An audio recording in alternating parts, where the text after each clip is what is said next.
Buenas noches, colegas diputados y diputadas. Uno forma parte de un partido político que se formó precisamente en la lucha contra el fascismo y el militarismo. No olvidemos que la Segunda Guerra Mundial comenzó un septiembre de 1939 y justamente entre 1939, 1940, 1941 se firmó el pacto entre Stalin y Hitler. Y mientras el Kremlin de aquella época le bajaba direcciones a los partidos comunistas, incluyendo los de América Latina, para que en aquel entonces no atacaran al eje fascista que se había firmado años atrás, nosotros aquí en Venezuela luchábamos contra eso y le exigíamos al gobierno de Medina que le declarara la guerra al eje nazi-fascista. Y es importante señalar lo siguiente: la guerra, si queremos hablar de precisiones en fechas, terminó el 2 de septiembre del 45, cuando se rindió Japón. Pero el 8 de mayo, o mejor dicho, el 2 de mayo de 1945, cuando las tropas alemanas firmaron la capitulación, y después el 7 de mayo en Reims, Francia, el almirante Hall firmó la rendición ante el Estado Mayor de los Aliados. Precisamente el Ejército Rojo no estuvo de acuerdo en que solamente se celebrara la fecha del 7 de mayo como la fecha del fin de la guerra europea. Y obligaron a que los integrantes del Estado Mayor del Ejército alemán se trasladaran precisamente a los suburbios de Berlín, que ya habían sido tomadas por las tropas soviéticas. Y allí precisamente el mariscal Keitel se rindió frente al mariscal Zhukov, que era el jefe de las tropas del Ejército Rojo. Siempre ha habido esa discusión, porque el 8 de mayo, que en el cambio de horas del momento terminó siendo la rendición precisamente el 9 de mayo, se ha considerado por el lado soviético como el día de la victoria contra el fascismo.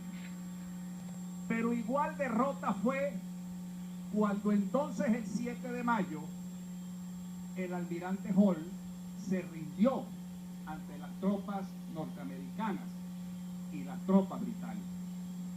Pero es importante aquí señalar lo siguiente, y yo reivindico en este momento, cuando estamos precisamente luchando porque se revalorice lo que es la democracia, la cooperación internacional.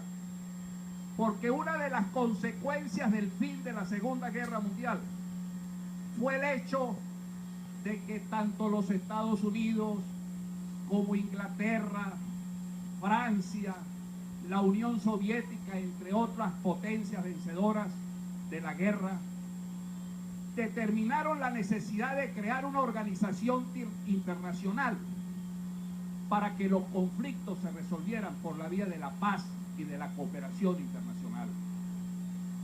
Y fíjense ustedes que a pesar de que terminó la guerra y se crearon dos bloques, una política de contención que desarrolló Truman y comenzó la etapa de la Guerra Fría, sin embargo, al cabo de tantos años, nunca se llegó a una tercera guerra mundial, pese a las diferentes crisis que nosotros vivimos en la humanidad, incluyendo la crisis de los misiles en Cuba, en donde la humanidad estuvo a punta de una guerra nuclear.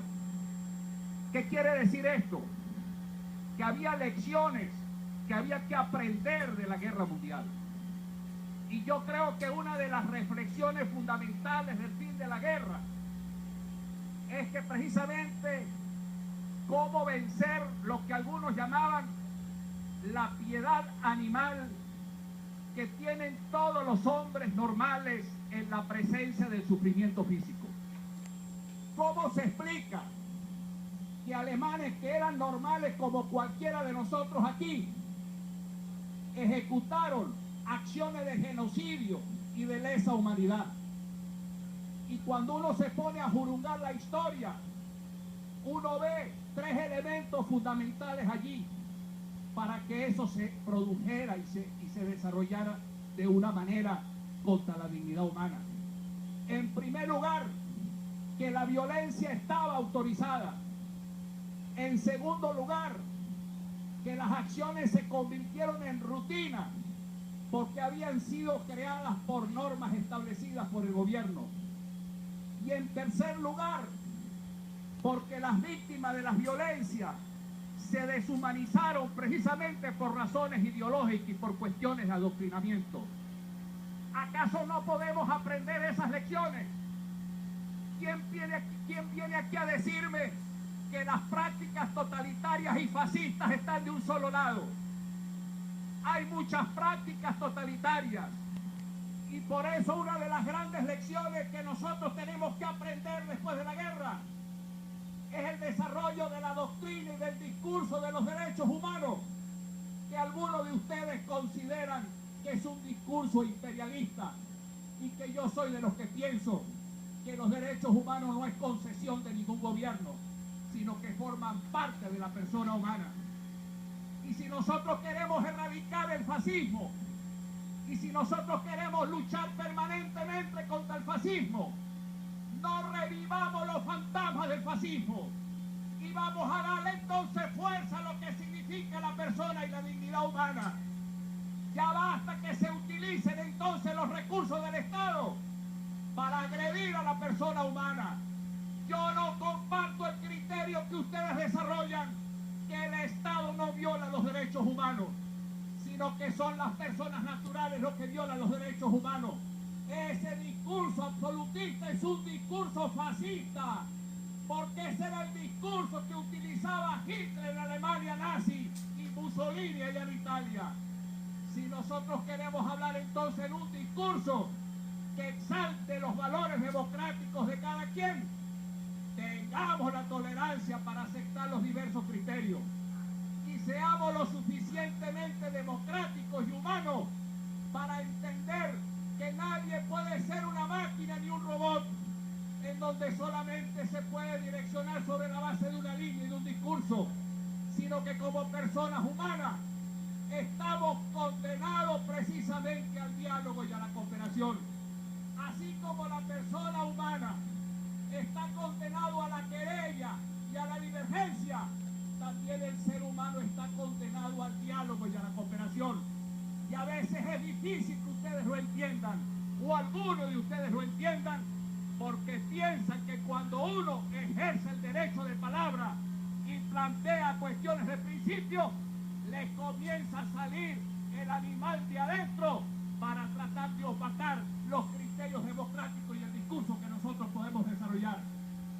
Reivindico aquí la lucha de las fuerzas democráticas y de la alianza democrática en aquella época, porque para que el ejército soviético, que reconozco hoy día el sacrificio de casi 25 millones de soviéticos que lucharon contra la SS y las tropas hitlerianas, no olvidemos que precisamente Stalin presionaba a Churchill y presionaba a Roosevelt para que se le abriera el segundo frente y de esa manera aliviar la carga que estaban recibiendo las tropas soviéticas. Si en aquel momento no hubiera existido el sentido altruista de luchar contra el enemigo común, que era el nazifascismo, a lo mejor la invasión de Normandía no se habría dado y a lo mejor tendríamos todavía a Hitler gobernando en el mundo. Aprendamos la lección, dejemos la intolerancia, dejemos la soberbia, vamos a pensar en el pueblo que está oprimido, el pueblo que pasa hambre, el pueblo que tiene necesidades vitales. Esas son prácticas fascistas. Cuando nosotros vemos que un pueblo tiene que hacer cola para poder conseguir un paquete de harina pan o para poder conseguir un pote de leche. Si queremos erradicar el fascismo, Comencemos aquí, señor vicepresidente de la Asamblea Nacional, por respetarnos unos a otros y para que no se aplique aquí la tiranía fascista de la mayoría.